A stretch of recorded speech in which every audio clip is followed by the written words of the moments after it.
नमस्कार मित्रांनो, तू ही रे माझा मितवा या मालिकेच्या आजच्या जबरदस्त अशा भागामध्ये आपलं स्वागत आहे.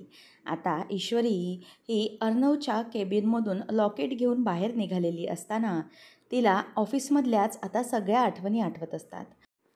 जेव्हा ईश्वरीला तिचा टेबल दाखवला जातो तेव्हा ती भयंकर खुश झालेली असते.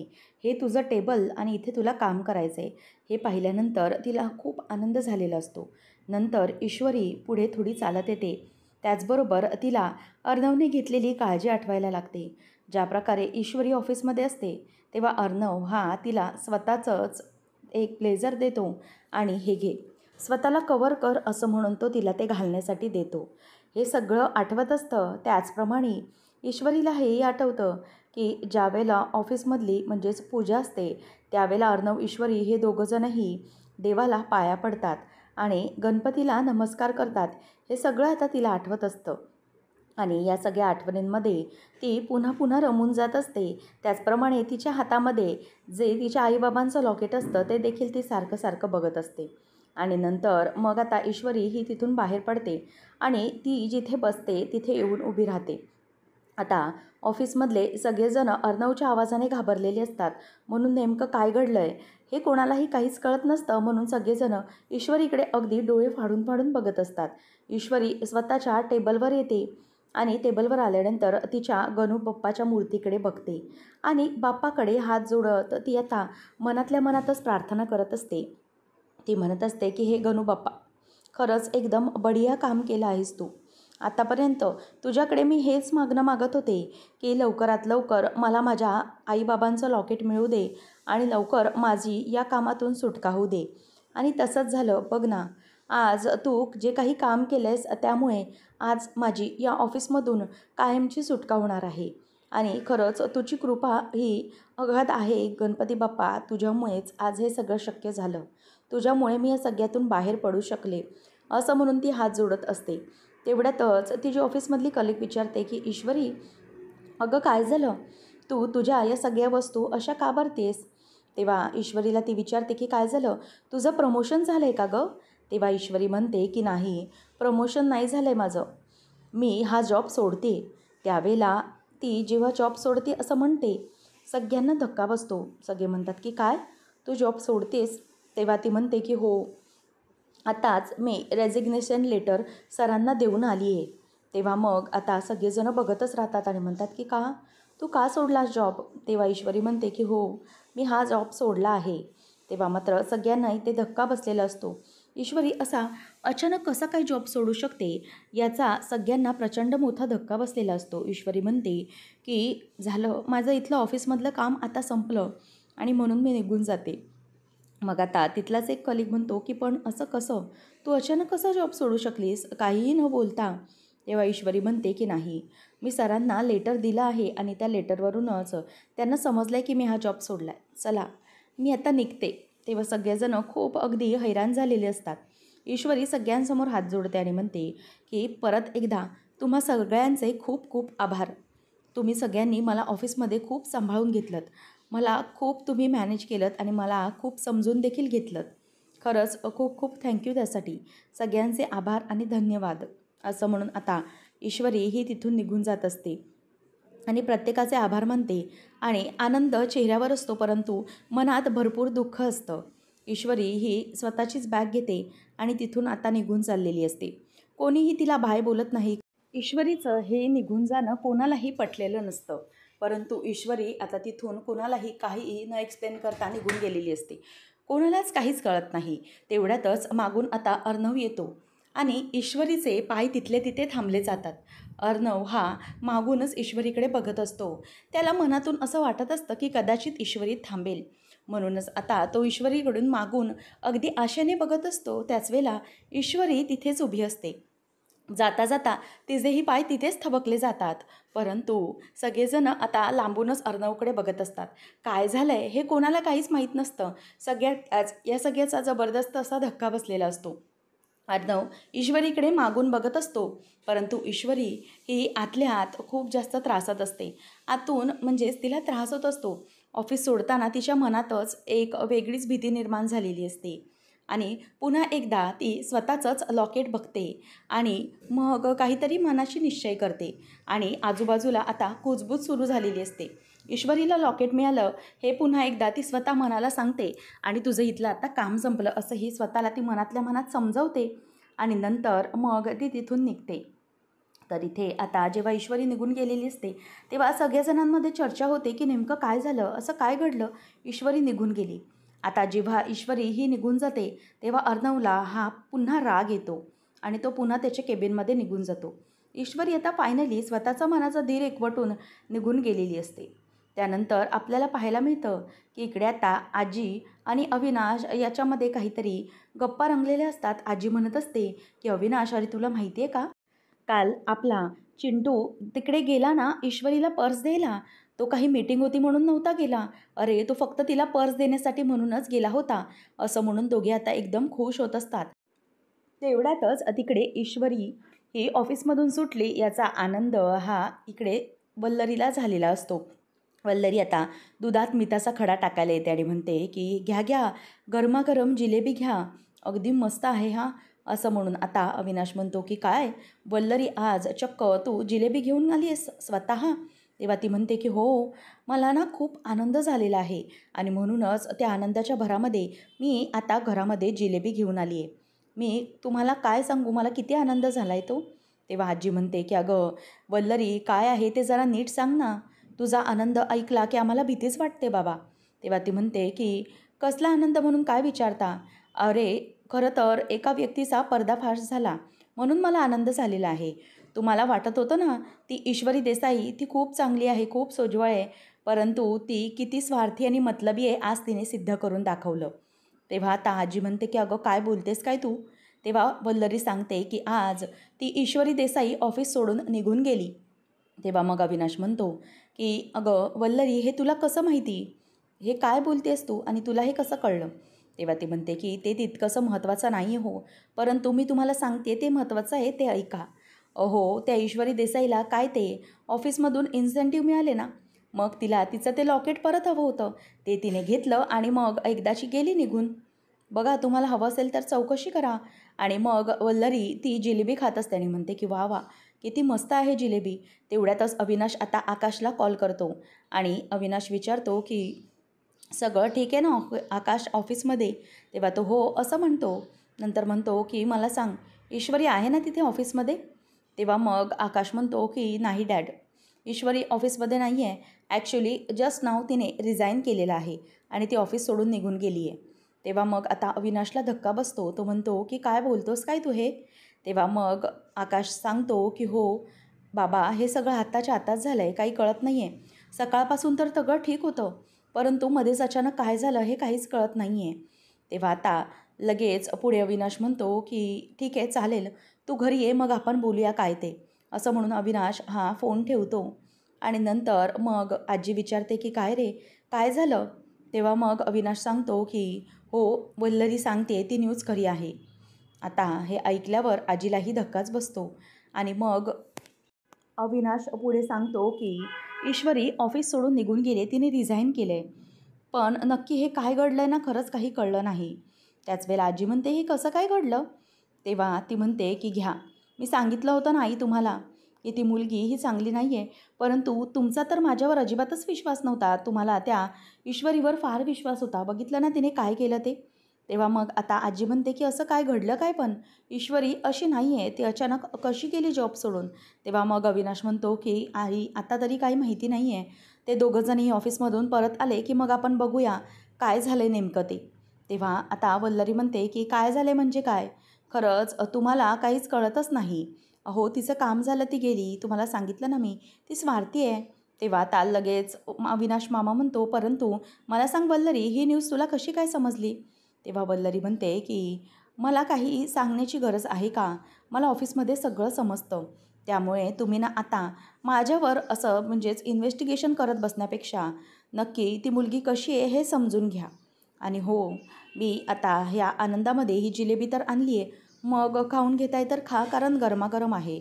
आणि हो आई बरं का, ही जिलेबी इंदोरची नसली तरीही गोड आहे बरं का, असं म्हणून आता ईश्वरी गेल्यामुळे वल्लरीला आणि लावण्याला खूप आनंद झालेला असतो आणि तोच सगळा आनंद इथे वल्लरी सगळ्यांसमोर प्रकट करून दाखवत असते आणि वल्लरीचा तो असा झालेला आनंद पाहून आजी आणि अवीला खूप राग येत असतो. इथे अर्णव मात्र खूप टेन्शनमध्ये असतो. तो डोक्याला हात लावून बसलेला असतो आणि त्याच वेळेला तिथे आता सगळ्या पडलेल्या वस्तू आकाश बघतो आणि आकाश ते उचलून ठेवू लागतो आणि दादाला असं डिप्रेशनमध्ये पाहून बिचारा आकाश विचारतो की दादा एनी हेल्प. तेव्हा अर्णव नाही असं त्याला पटकन बोलून जातो आणि मग इथे आता अर्णवला तो विचारतो की दादा काय झालं आहे अचानक. तेव्हा मग तू काही बोललायस का असं बोलल्यावर अर्णव म्हणतो की येस मीच बोललो आहे तिला. मी सांगितलं तिला इथलं ऑफिस सोडून जा. Do you get that. कळलं आहे तुला. आता जा इथून. तेव्हा आता लगेच पुढे आकाश म्हणतो की दादा अरे अशी चिडचिड करू नकोस. मला कळतं आहे की तुला या सगळ्यामुळे खूप त्रास झाला असेल, परंतु तरीही नक्की असं काय घडलं. तेव्हा आता लगेच अर्णव त्याला सांगायला सुरुवात करतो. काय घडलं आहे म्हणजे काय. अरे त्या मुलीने कोणाचाही विचार केलेला नाही. तिला ऑफिसमधून इन्सेंटिव्ह मिळाले. इन्सेंटिव्ह तिने ते घेतले आणि नंतर तिच्या लॉकेटची जी अमाऊंट होती ती तिने मला ट्रान्सफर केली आणि नंतर डायरेक्ट रेजिग्नेशन लेटर देऊन ती इथून निघून गेली. तिचं काम झालं ना. तिने कोणाचाही विचार केलेला नाही, ना ऑफिसचा, ना कंपनीचा, ना कोणाचा. तिने या कंपनीचा जराही विचार केलेला नाही. तिला या कंपनीने इतकं सांभाळून घेतलं, परंतु तरीही कसलाही विचार न करता ती सरळ रेजिग्नेशन लेटर देऊन निघून गेली. कोणताही विचार नाही केला, कारण तिच्यासाठी फक्त आणि फक्त तिचं लॉकेट महत्त्वाचं आहे. बाकी कोणीही तिच्यासाठी महत्त्वाचं नाही. तिच्यासाठी फक्त तिचं ते लॉकेट महत्त्वाचं होतं. तिने ते दिलं आणि ती गेली निघून. त्यावेळेला मग आता इथे लगेच आकाश येतो आणि म्हणतो दादा प्लीज चिल. शांत हो. अरे असं काहीही बोलू नकोस तू. प्लीज शांत हो असं म्हणून तो त्याला गप्प करत असतो. त्याच वेळेला आता इथे अर्णव हा शांत झालेला असतो, परंतु आकाश त्याला म्हणतो की हे बघ मला कळतं आहे हे सगळं ना कदाचित माझ्यामुळे झालं असेल. मी इन्सेंटिव्हसाठी ऑफर दिली आणि त्याच्यामुळे तर कदाचित हे सगळं घडलं नसेल ना. त्यावेळेला आता इथे लगेच अर्णव म्हणतो की कमॉन आकाश, तू का सॉरी बोलतोस या सगळ्यामध्ये. तू काहीच केलेलं नाही आहेस. मुळात हे सगळं घडलं आहे त्या ईश्वरीमुळे. तिला तिचे पैसे मिळाले, ती निघून गेली. तिच्यासाठी तिचं लॉकेट महत्त्वाचं होतं. तू काय केलं नाही आहेस. तू तुझे ऑफिसचे रूल फॉलो करत होतास, तर तू त्यामध्ये इतकं सॉरी का बोलतो आहेस. त्यावेळेला मग आकाश म्हणतो की दादा तू शांत हो, आपण घरी जाऊया का. तेव्हा तो म्हणतो की नको, मी थोडा वेळ थांबतो, हवं तर तू जा, प्लीज जा असं म्हणून तो त्याला जायला सांगतो. त्याच वेळेला आता लगेच इथे अर्णवला ईश्वरीच्या सगळ्या गोष्टी आठवायला लागतात आणि पुन्हा एकदा त्याला चिडचिड होत असते. ईश्वरीने अचानक येऊन रेजिग्नेशन लेटर दिल्यामुळे अर्णवलाही त्याचा जबरदस्त असा धक्का बसलेला असतो आणि ईश्वरी म्हणते सरळ की सर हे तुमचे पैसे परत घ्या आणि मला माझं लॉकेट परत द्या. मला इथे काम करण्याची अजिबातच इच्छा नाही. या सगळ्या गोष्टी अर्णवला आठवतात. पुन्हा एकदा त्याची चिडचिड सुरू झालेली असते. तर इकडे वल्लरी ही लावण्याबरोबर कॉलवर बोलते आणि म्हणते की वा काय मस्त काम केलं आहेस गं तू. एकदम भारी. खरंच मला तर इतका आनंद झाला आहे ना. ती ईश्वरी ती ऑफिसमधून कायमची निघून गेली. खरंच खूप बरं वाटलं आहे मला हे सगळं ऐकून. त्याच वेळेला इथे लावण्य म्हणत असते की येस मामी, मला ना तिला या ऑफिसमधून काढायचंच होतं. मी फक्त एक मास्टर स्ट्रोक खेळले आणि सगळं काही काम तमाम झालं. ती ईश्वरी या कायमची ऑफिसमधून आऊट झाली. त्यावेळेला मग लावण्याला ती म्हणते की हो ना, तू काय ते ऑफिसमधून तिला मिळवून दिलंस. तेव्हा मग लावण्य म्हणते इन्सेंटिव्ह. तेव्हा ती म्हणते की येस दॅट इज दॅट. ते तिला मिळालं आणि मग तू तिला ते सगळं बोलण्यासाठी भाग पाडलंस आणि मग चिडून ती अर्णवबरोबर या ऑफिसमधून निघून गेली. तेव्हा लावण्य म्हणते की मामी तुम्हाला माहिती आहे का, ती निघून तर गेली ठीक आहे, परंतु तिचं आणि अर्णवचं जे काही भांडण झालं आहे ना शेवटी, that is like cherry on the cake. आणि त्यामुळे त्या भांडणामुळे मला तरी असं आता परत वाटत नाही आहे पुन्हा एकदा ती ईश्वरी या ऑफिसमध्ये येईल किंवा अर्णव तिला या ऑफिसमध्ये उभं देखील करेल. मग आता लगेच पुढे मामा तिथे आलेला असतो आणि ती म्हणते की खरंच लावण्या, म्हणूनच तर मी तुझं कौतुक केलं.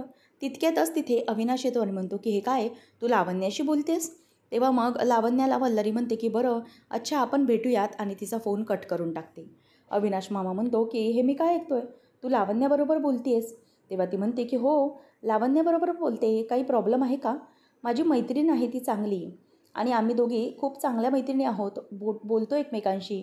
तेव्हा मग अविनाश मामा म्हणतो की तसं नाही गं, म्हणजे मला तर खरं कळतच नाही आहे. लावण्य आणि तुझी मैत्री असण्याचा तर फारसा काही संबंध नाही आहे. मग नेमकं काय आहे? आणि तुला माहिती आहे, तुमच्या ज्या काही भेटीगाठी होतात, तुमचं बोलणं असतं किंवा तुमचं मॉलमधनं भेटणं असतं, ते सगळं माझ्यापर्यंत पोहोचतं बरं का. जरीही तू मला सांगितलं नसलंस ना, तरीही मला आकाशकडून सगळं समजतं. तो मला सगळं सांगतो. तेव्हा लगेच आता इथे वल्लरी म्हणायला लागते की झालं तुमचं सुरू झालं. आता ना ही अशी माझ्यावर मोक्ताफळं उधळत बसण्यापेक्षा तुमच्या त्या लाडक्या ईश्वरी देसाईने काय केलं ना ते जरा बघा. माझ्यावर असा संशय घेऊ नका आणि माझ्यावर संशय घेण्याची काहीच गरज नाही आहे. मी आणि लावण्या चांगल्या मैत्रिणी आहोत खूप. त्याच्यामुळे आमच्यावर असा संशय घेऊच नका, असं म्हणून ती निघून जाते. तेव्हा मग आता मामालाच मात्र संशय आलेला असतो. तो विचार करतो की मला कळत नाही आहे, हे नेमकं सगळं काय आहे? कुठेतरी नक्की काहीतरी मुरतंय, पाणी मुरतंय, डाळ शिजते. कारण लावण्यासारखी इतकी चांगली प्रोफेशनल मुलगी आमच्यासारख्या या शोरूमच्या दुकानाशी कशाला मैत्री करेल? काहीतरी नक्कीच आहे, असा विचार तो करतो. तर दुसरीकडे पाहायला मिळतं, शलाका ही तिथे त्याने मारून ठेवलेली असते. त्याचप्रमाणे पूर्ण घराभर त्याने अगरबत्तीचा वास पसरवलेला असतो. आता तो अगरबत्तीचा वास पाहून तो म्हणतो की चला, या अगरबत्तीने तर स्वतःचं काम अगदी मस्त केलेलं आहे. त्यानंतर आता इथे लगेच पुढे तो म्हणतो की ही बॅग आहे. आता या बॅगमध्ये मला शलाकाला ठेवलं पाहिजे. परंतु शलाका या बॅगमध्ये मावेल का? असा विचार आता त्याच्या डोक्यामध्ये यायला लागतो. आणि नंतर मग आता तो विचार करायला लागतो की नक्की काय करू मी आता? आणि नंतर त्याच्या लक्षात येतं की ह्या बॅगमध्ये शलाकाला ठेवायचं आणि नंतर ही बॅग आहे ना ती खाडीमध्ये फेकून द्यायची. म्हणजे कसं आहे ना, खाडीतल्या माशांसाठी माझ्याकडून स्पेशल अशी ट्रीट. नंतर त्याच्या लक्षात येतं की आता मला गाडी बुक केली पाहिजे आणि मगच ही बॅग घेऊन गेलं पाहिजे. तो स्वतःचा मोबाईल काढतो आणि नंतर लक्षात येतं की कशाला मी उगीच माझ्या मोबाईलमधून कॉल करू, पुरावे ठेवू, वकील साहेब असं करून चालणार नाही. म्हणून आता तो शलाकाचा फोन घेतो आणि तिथून कॅब बुक करायला फोन करतो आणि म्हणतो की हो, आज रात्रीसाठी मला सेल्फ ड्रिव्हन कार हायर करायची आहे, वेळेत येईल ना कार? तेव्हा तो शलाका पाटील नावाने बुक करायची असं सांगतो आणि सांगतो की मी तुम्हाला सगळे डॉक्युमेंट्स डिटेल्स पाठवतो आणि तो फोन ठेवून देतो. नंतर इथे आता ईश्वरी ही ऑफिसमधून निघालेली असते आणि ती नेहमीपेक्षा अगदी हळूहळू चालीने ऑफिसमधून बाहेर पडत असते. आणि हे सगळं जेव्हा होत असतं तेव्हा तिला खूप मनातून अगदी वाईट वाटत असतं. तिचं मन अगदी तुटल्यासारखं झालेलं असतं, परंतु हसत हसतच ती तिथून बाहेर पडत असते. बाजूलाच अर्णवची गाडी असते. त्या गाडीकडे बघत बघतच आता ती तिथून पुढे निघून चाललेली असते. परंतु तिच्या मनामध्ये वेगळेच अगदी विचार सुरू असतात. ती विचार करते की हे सगळं माझ्याबरोबर काय सुरू आहे? म्हणजे मला माझं लॉकेट तर परत मिळाले, परंतु काय आहे सगळं? तिला बाहेर पडताना सगळ्या अर्णवविषयीच्या आठवणी आठवत असतात. जेव्हा गणपती असतात त्यावेळेला अर्णव आणि ईश्वरी या दोघांनीही एकमेकांसोबत डान्स केलेला असतो आणि नंतर त्या सगळ्या गोष्टी तिला आठवतात. जेव्हा अर्णवला ऑफिसमध्ये प्रेझेंटेशन करण्यासाठी जायचं असतं, परंतु ईश्वरी ही त्याला गाडीवरून, म्हणजेच त्याची गाडी पंक्चर झालेली असते, त्यावेळेला ईश्वरी त्याला स्वतः त्याच्याच गाडीमधून सोडत असते. आणि नंतर जेव्हा ईश्वरी आणि अर्णव हे दोघंजणही शेवटचे भेटतात तेव्हा अर्णवने ईश्वरीला काही डिझाईन्स दाखवलेले असतात. ईश्वरी म्हणते की सर, हे डिझाईन्स तुम्ही आत्ताच माझ्यासमोर तयार केलेत, मग सुरुवातीला तुम्ही मलाच का बरं दाखवले? त्यावेळेला आता अर्णव म्हणतो की काय ना ईश्वरी, मला माहिती आहे हे तुला आवडणार म्हणून तुला दाखवले. आणि त्या सगळ्या आठवणी तिच्या लक्षात येतात. त्याचबरोबर ती पुन्हा एकदा तिच्या हातातलं तिचं लॉकेट बघते आणि विचार करते की हे सगळं काय सुरू आहे? ईश्वरी, तू ऑफिसमधून निघाली आहेस, कायमचा तुझा पिच्छा सुटला आहे त्या भडकूचंदपासून, परंतु तरीही तुला त्याच गोष्टी का बरं आठवत आहेत? ती स्वतःचं लॉकेट बघते आणि म्हणते की फायनली मला जे हवं होतं आहे ते घडलं. मी देवाकडे हीच तर प्रार्थना करत होते की लवकरात लवकर मला माझं लॉकेट परत मिळावं आणि ते मिळालं. कारण या ऑफिसपासून, त्या भडकूचंदपासून माझा कायमचा सुटकारा झाला. एकदम बढिया काम होऊन गेलं आहे बघ. परंतु काय करायचं आहे काहीच कळत नाही आहे. पण असं का वाटतं आहे? मला आनंद का होत नाही आहे? म्हणजे एके ठिकाणी मला आनंद होतो आहे की मला माझं लॉकेट परत मिळालं आहे, परंतु तरीही असं ऑफिस सोडताना वाईट का वाटतं आहे? असं का वाटतं आहे की माझ्याकडून काहीतरी खूप मोठी गोष्ट मिस होऊन चालली आहे? जसं जसं मी ऑफिस सोडते तर तसं मला माझ्या मनातून खूप त्रास होतो आहे. त्यावेळेला ईश्वरी तिथेच बसते आणि म्हणते की का नाही होणार त्रास. या ऑफिसमध्ये माझ्या खूप आठवणी आहेत. किती छान छान गोष्टी घडल्यात या ऑफिसमध्ये. जेव्हापासून या ऑफिसमध्ये जॉईन झाले तेव्हापासून माझं या ऑफिसमध्ये सगळ्यांशी खूप चांगलं मैत्री झाली आहे. कॅन्टीनमध्ये काम करणाऱ्या मंजूताई, त्यांच्या हातची कॉफी खरंच माझ्यासाठी सकाळचं एकदम एनर्जी बूस्टर होतं. नंतर ते झाल्यानंतर सगळ्या गोष्टी किती मस्त घडल्या. US च्या क्लायंट्सचं जे डील आम्ही सगळ्यांनी मिळून एकत्र पूर्ण केलं आणि US चे क्लायंट खुश होऊन त्यांनी अर्णव सरांबरोबर डील फायनल केलं. हे सगळं माझ्यामुळे झालं. त्यामुळे सगळ्यांनी माझं कौतुक देखील केलं अगदी मनापासून. नंतर सगळ्या गोष्टी किती छान छानच घडत गेल्या होत्या. गणपती बाप्पा म्हणजेच मागी गणपती, जेव्हा ऑफिसमध्ये आम्ही मागी गणपती आणला तेव्हा किती मजा आली होती. भडकूचंद त्यामध्ये चिडला होता, परंतु तरीही सगळ्यांनी खूप चांगल्या प्रकारे सावरून घेतलं होतं. आणि चिडलेला भडकूचंद त्यानंतर स्वतःला हाताने सोवळं नेसता येणारा भडकूचंद, त्याला स्वतःच्या हाताने ईश्वरीने सोवळं नेसून दिलं होतं, ते सगळं तिला आठवत असतं. आणि नंतर मग डेरिंगबाज भडकूचंद, ज्याने आम्ही जेव्हा अडकलेलो होतो उरणच्या जंगलात तेव्हा सगळ्या गुंडांचा एकट्याने सामना केलेला होता. सगळे गुंड ईश्वरीवर हल्ला करण्यासाठी आले होते, परंतु स्वतः अर्णव म्हणालेला होता की त्या ईश्वरीला काही करण्याच्या अगोदर तुम्हाला माझ्याशी सामना करावा लागेल. तिला हात तर लावून बघा. नंतर डेरिंगबाज भडकूचंद, जेव्हा पत्रकार हे माझ्यावर बोलत होते, टीका करत होते, त्याच वेळेला अर्णव सगळ्यांसमोर म्हणालेला असतो की मी अर्णव राजे शिर्के आणि कोणावरही अशा प्रकारे काही बोट दाखवण्याचा किंवा कोणावरही कॅरेक्टरवर संशय घेण्याचा मनमानी अधिकार कोणालाही नाही आहे. नंतर भडकूचंद अर्णव जेव्हा चिडलेला, जेव्हा तो पुरणपोळीची स्पर्धा हरलेला, त्याच वेळेचा हरलेला भडकूचंद आणि त्याचा तो चेहरा. परंतु नंतर तिला आणखी त्याची रूपं आठवतात, ते म्हणजे शलाकाताईंच्या मागे अगदी हिमतीने मोठ्या मनाने उभा राहणारा भडकूचंद. शलाकाताईंना पूजा होऊ देण्यासाठी म्हणजे तिच्या हातून पूजा होऊ देण्यासाठी तिला पूजेसाठी प्रोत्साहित करणारा भडकूचंद. आणि हे सगळं तिला आठवत असतं.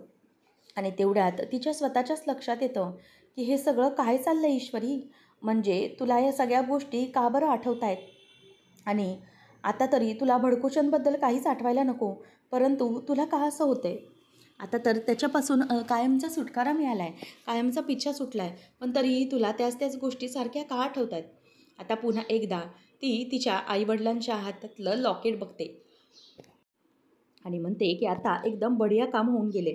सगळं काही माझ्या मनासारखं झालं आहे, परंतु आता मला मागे व्हायला नको. सगळ्या काही गोष्टी माझ्या मनासारख्या झाल्यात म्हणून मला खुश व्हायला हवं, असं ती म्हणते. तर पुढच्या भागामध्ये आपल्याला पाहायला मिळणार आहे की अर्णव हा ईश्वरीला भेटलेला असतो आणि ईश्वरीला म्हणतो की चल, आज खूप महत्त्वाची गोष्ट झाली, तुझ्यासाठी खूप आनंदाचा दिवस आहे ना, तर या आजच्या आनंदाच्या दिवसामध्ये माझ्याकडून तुझ्यासाठी एक स्पेशल डिनरची ट्रीट. त्यावेळेला मग आता ईश्वरी म्हणते की नाही नाही, हां, तुम्ही जे म्हणताय ते बोलू नका, कारण काय ना, आजच्या दिवसामध्ये तुमची माझ्यापासून सुटका झाली म्हणून नाही, तर माझ्यापासून तुमची कायमची सुटका झाली, त्यासाठी ही स्पेशल ट्रीट असं तुम्ही बोला. असं आता इथे ईश्वरी ही अर्णवला बोलून दाखवत असते आणि तो तिच्याकडे बघतच राहिलेला असतो.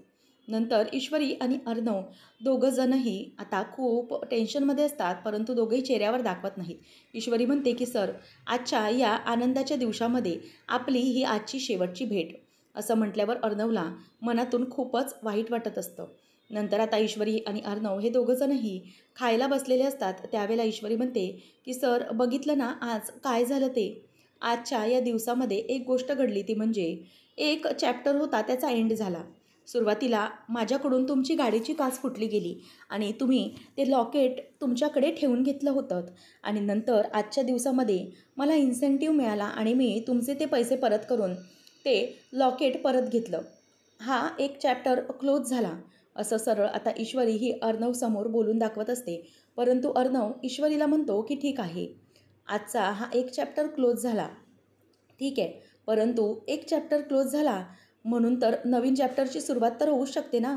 एक चॅप्टर संपला तर नवीन चॅप्टरची सुरुवात ही नक्कीच होऊ शकते. असं आता ईश्वरीला तो बोलून दाखवतो आणि ईश्वरी ही अगदी धक्क्यानेच अर्णवकडे बघत राहते. तेव्हा आता नेमकं अर्णव हा ईश्वरीच्या बाबतीत काय करणार आणि कशाप्रकारे ईश्वरीला पुन्हा एकदा कामावर ठेवून घेणार का, हे पाहणं अगदी रंजकतेचं ठरणार आहे. अशाच मालिकांच्या अपडेट्ससाठी आजच आपल्या चॅनलला सबस्क्राईब नक्कीच करा.